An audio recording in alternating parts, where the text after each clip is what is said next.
Let me hear about those children, child, whom I saw running about at the house where they took you in, poor dear boy, after your dreadful fall, says Maria, as they paced the common.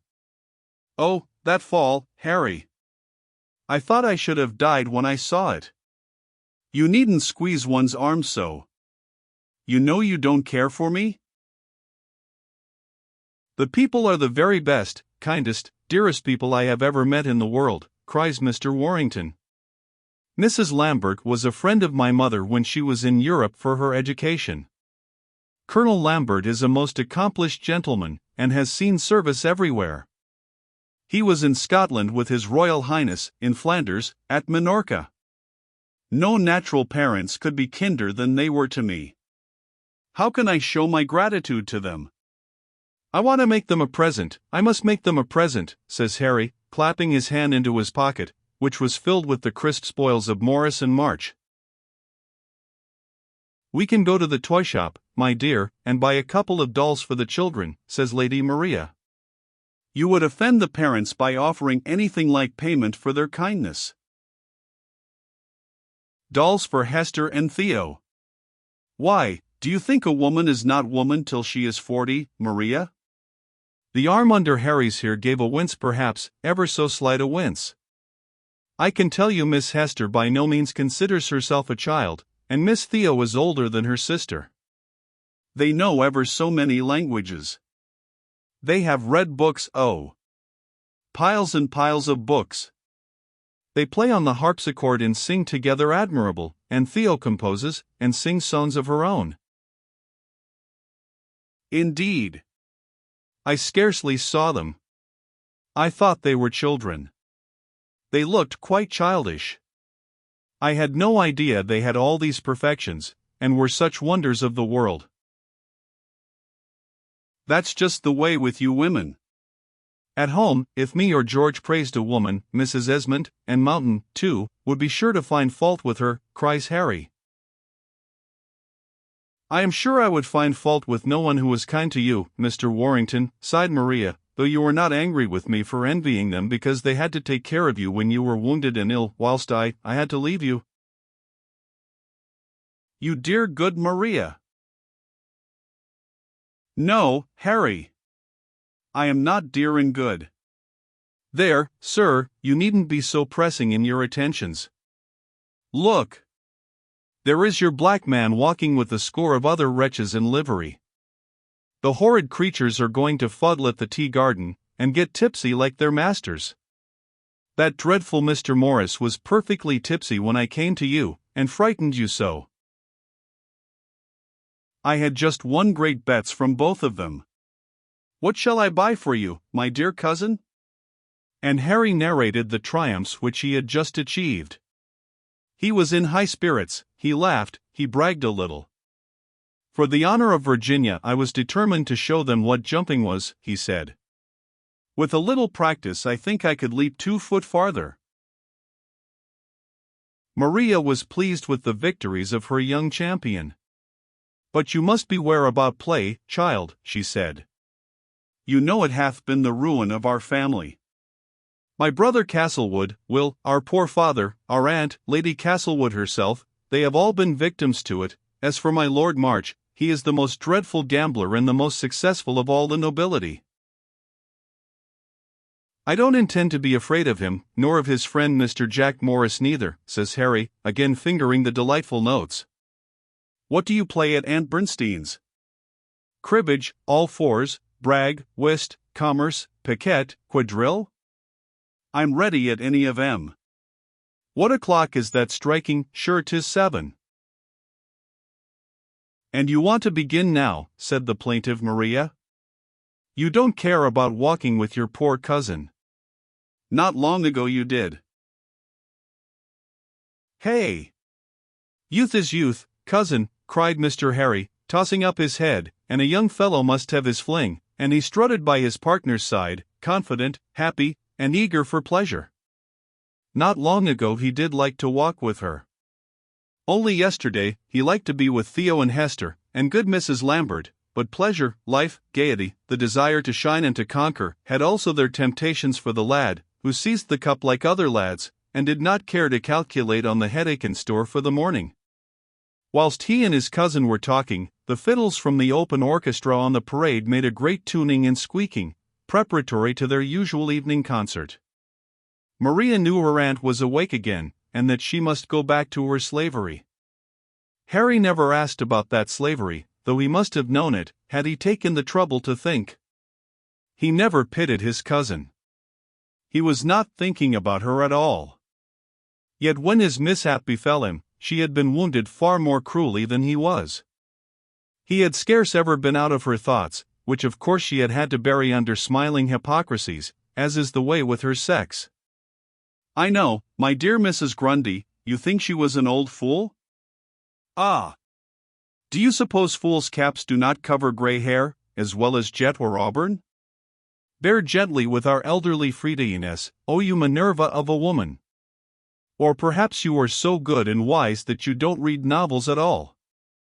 This I know, that there are late crops of wild oats, as well as early harvests of them, and, from observation of self and neighbor, I have an idea that the avena fatua grows up to the very last days of the year." Like worldly parents anxious to get rid of a troublesome child, and go out to their evening party, Madame Bernstein and her attendants had put the sun to bed, whilst it was as yet light, and had drawn the curtains over it, and were busy about their cards and their candles, and their tea and negus, and other refreshments. One chair after another landed ladies at the Baroness's door, more or less painted, patched, brocaded. To these came gentlemen in gala raiment. Mr. Pelnitz's star was the largest, and his coat the most embroidered of all present. My Lord of March and Ruglen, when he made his appearance, was quite changed from the individual with whom Harry had made acquaintance at the White Horse. His tight brown scratch was exchanged for a neatly curled feather top, with a bag and grey powder, his jockey dress and leather breeches replaced by a rich and elegant French suit. Mr. Jack Morris had just such another wig and a suit of stuff as closely as possible resembling his lordship's. Mr. Wolfe came in attendance upon his beautiful mistress, Miss Lowther, and her aunt who loved cards, as all the world did. When my Lady Maria Esmond made her appearance, 'tis certain that her looks belied Madame Bernstein's account of her. Her shape was very fine, and her dress showed a great deal of it. Her complexion was by nature exceeding fair, and a dark frilled ribbon, clasped by a jewel, round her neck, enhanced its snowy whiteness. Her cheeks were not redder than those of other ladies present, and the roses were pretty openly purchased by everybody at the perfumery shops. An artful patch or two, it was supposed, added to the lustre of her charms. Her hoop was not larger than the iron contrivances which ladies of the present day hang round their persons, and we may pronounce that the costume, if absurd in some points, was pleasing altogether. Suppose our ladies took to wearing of bangles and nose-rings? I dare say we should laugh at the ornaments, and not dislike them, and lovers would make no difficulty about lifting up the ring to be able to approach the rosy lips underneath. As for the Baroness de Bernstein, when that lady took the pains of making a grand toilette, she appeared as an object, handsome still, and magnificent, but melancholy, and even somewhat terrifying to behold. You read the past in some old faces, while some others lapse into mere meekness and content. The fires go quite out of some eyes, as the crow's feet pucker round them, they flash no longer with scorn, or with anger, or love, they gaze, and no one is melted by their sapphire glances, they look, and no one is dazzled. My fair young reader, if you are not so perfect a beauty as the peerless Lindamira, queen of the ball, if, at the end of it, as you retire to bed, you meekly own that you have had but 2 or 3 partners, whilst Lindamira has had a crowd round her all night, console yourself with thinking that, at 50, you will look as kind and pleasant as you appear now at 18. You will not have to lay down your coach antics of beauty and see another step into it, and walk yourself through the rest of life. You will have to forego no long accustomed homage, you will not witness and own the depreciation of your smiles. You will not see fashion forsake your quarter, and remain all dust, gloom, cobwebs within your once splendid saloons, and placards in your sad windows, gaunt, lonely, and to let. You may not have known any grandeur, but you won't feel any desertion. You will not have enjoyed millions, but you will have escaped bankruptcy. Our hostess, said my Lord Chesterfield to his friend in a confidential whisper, of which the utterer did not in the least know the loudness, puts me in mind of Covent Garden in my youth. Then it was the court end of the town, and inhabited by the highest fashion. Now, a nobleman's house is a gaming house, or you may go in with a friend and call for a bottle. Hey! A bottle and a tavern are good things in their way, says my Lord March, with a shrug of his shoulders. I was not born before the Georges came in, though I intend to live to 100. I never knew the Bernstein but as an old woman, and if she ever had beauty, hang me if I know how she spent it. No, hang me, how did she spend it, laughs out Jack Morris. Here's a table. Shall we sit down and have a game? Don't let the Frenchman come in. He won't pay. Mr. Warrington, will you take a card? Mr. Warrington and my Lord Chesterfield found themselves partners against Mr. Morris and the Earl of March. You have come too late, Baron, says the elder nobleman to the other nobleman who was advancing. We have made our game. What, have you forgotten Mr. Warrington of Virginia, the young gentleman whom you met in London? The young gentleman whom I met at Arthur's chocolate house had black hair, a little cocked nose, and was by no means so fortunate in his personal appearance as Mr. Warrington, said the Baron, with much presence of mind. Warrington, Dorrington, Harrington? We of the continent cannot retain your insular names. I certify that this gentleman is not the individual of whom I spoke at dinner. And, glancing kindly upon him, the old beau sidled away to a farther end of the room, where Mr. Wolfe and Miss Lowther were engaged in deep conversation in the embrasure of a window. Here the Baron thought fit to engage the Lieutenant Colonel upon the Prussian manual exercise, which had lately been introduced into King George II's army, a subject with which Mr. Wolfe was thoroughly familiar, and which no doubt would have interested him at any other moment but that. Nevertheless, the old gentleman uttered his criticisms and opinions, and thought he perfectly charmed the two persons to whom he communicated them. At the commencement of the evening the Baroness received her guests personally, and as they arrived engaged them in talk and introductory courtesies. But as the rooms and tables filled, and the parties were made up, Madame de Bernstein became more and more restless, and finally retreated with 3 friends to her own corner, where a table specially reserved for her was occupied by her major domo. And here the old lady sate down resolutely, never changing her place or quitting her game till cockcrow. The charge of receiving the company devolved now upon my Lady Maria, who did not care for cards, but dutifully did the honors of the house to her aunt's guests, and often rustled by the table where her young cousin was engaged with his 3 friends. Come and cut the cards for us, said my Lord March to her ladyship as she passed on one of her wistful visits. Cut the cards and bring us luck, Lady Maria. We have had none tonight, and Mr. Warrington is winning everything. I hope you are not playing high, Harry, said the lady, timidly. Oh no, only 6pences, cried my lord, dealing.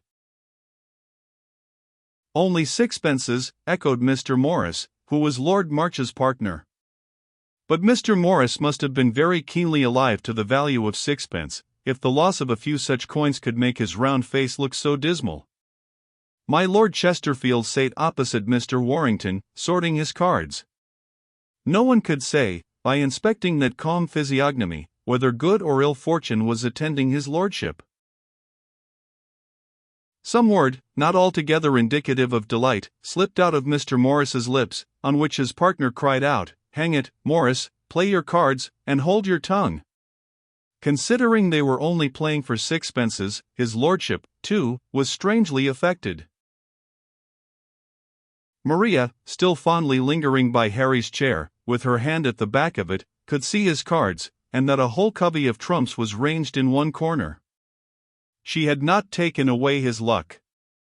She was pleased to think she had cut that pack which had dealt him all those pretty trumps.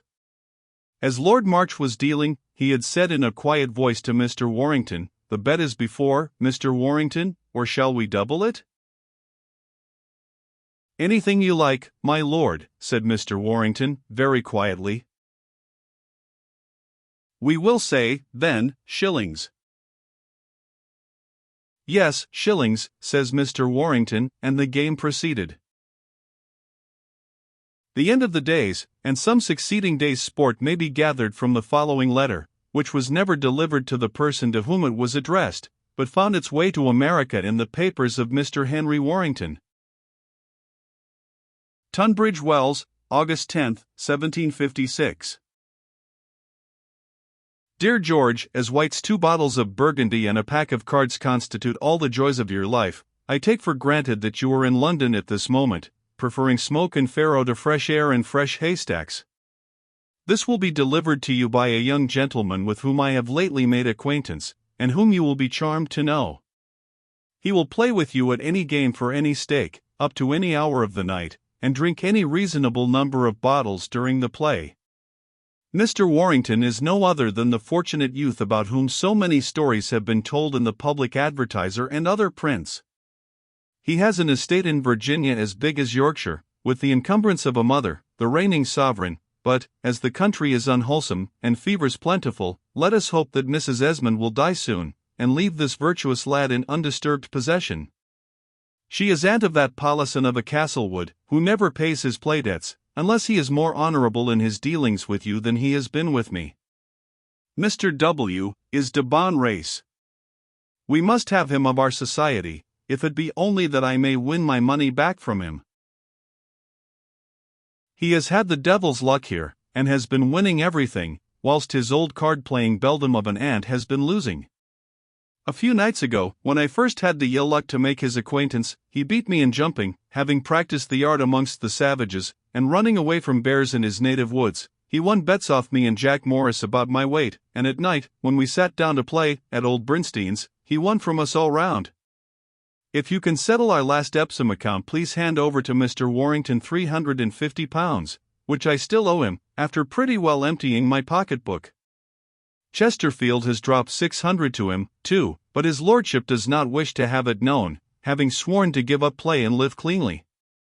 Jack Morris, who has not been hit as hard as either of us, and can afford it quite as well, for the fat chuff has no houses nor train to keep up, and all his misbegotten father's money in hand, roars like a bull of Bashan about his losses.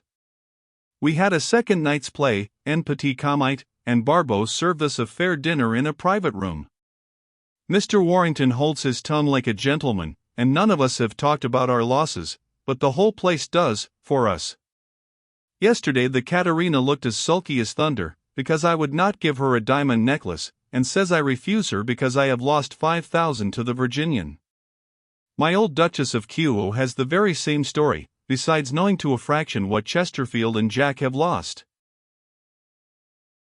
Warrington treated the company to breakfast and music at the Rooms, and you should have seen how the women tore him to pieces.